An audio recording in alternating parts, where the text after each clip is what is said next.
As it is described, the void is a location or space that contains nothing. It is a liminal space. It connects nothing and everything at the same time. If we further interrogate this idea, we are left with the challenge that if this space contains nothing, that nothing must be something, possibly something that escapes the boundaries of language and the ways language is a tool of mapping.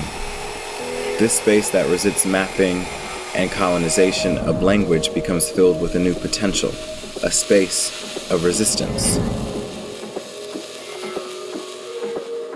I studied here at Ohio Wesleyan from 2009 to 2013, where I got my Bachelor's of Fine Arts, and then I went to UC Berkeley to get my Master's of Fine Arts in 2017. My work is actually mostly textiles, photography, and jewelry, but I've been very interested in the modes of colonization and commodification attached to Black people. This work is definitely a departure from that. I'm generally not a steel worker. I work in soft sculpture, small scale things. It's still in the same vein of what I've been doing. Very much about celebrating space, Black people, and Black life, and affirming us. So.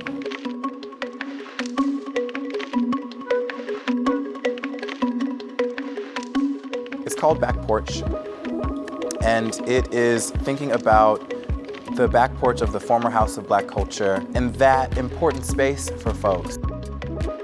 If you were walking by, you wouldn't be able to see in, but we could see out. It was a communal space, it was a meeting space, it was a hangout space. It was a very important Black space on campus. The House of Black Culture no longer exists as it was, as Andrew and my former students all knew it.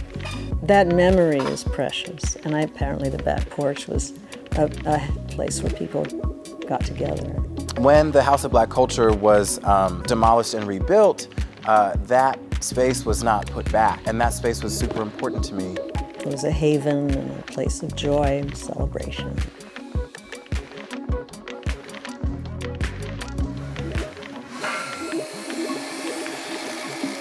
It's called Corten steel. It's like a special alloy. It's made for environments where it can't be, the steel can't be finished. So what happens is it creates a rust layer on the outside, and that rust layer protects the steel from any more damage or corrosion.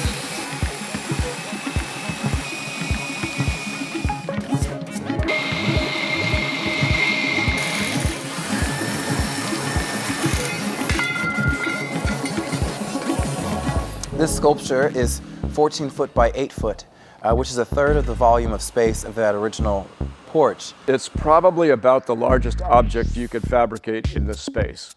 And turning it over is a hour-long process when you want to rotate it and do the other side of it.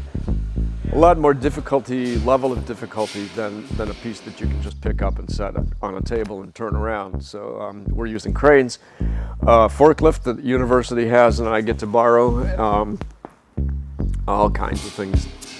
This work is, to get it all together is a lot of moving parts. It's really great being back, working with John, working with Cindy, being able to actually appreciate the studios and the knowledge and the folks here. We're thrilled to have Andrew here, and I've really enjoyed working with him.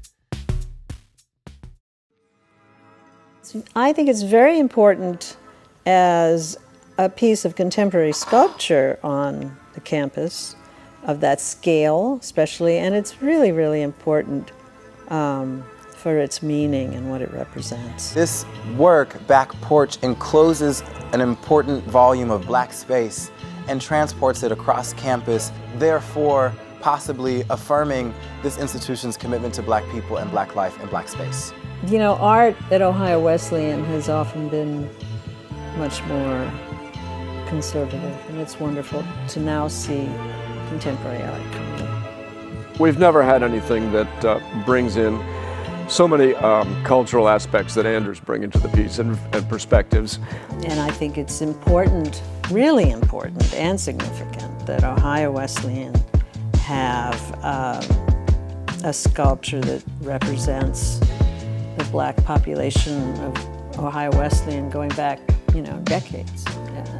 It's important, it's especially important now. As creatives, sometimes we get too wrapped up in what we want it to be that we don't let the thing live. And so I just hope that it lives. And I also hope that this thing will never be taken down, right? Like, this is black space. This is a defined black space that is indelible. It can't be taken down. I hope that those things follow this sculpture as it lives on after I'm done. It defines a location that resists language. It becomes a space for new potential. It becomes a space of resistance. It becomes a gathering space. It becomes a performance space. It becomes a space for rest. It becomes a space where we can be human outside the challenges and violence of the white gaze. It is my hope that this monument back porch be used by students, faculty, staff, parents, community members, alums, children, and all other cross-sections of identities, where people can bring their full selves and think through the common threads that tie us together. My wife and I were instrumental in raising funds to build the current Butler A. Jones House of Black Culture and to renovate the cave. Well, an appropriate time to recognize the Black House and its back porch. Thank you.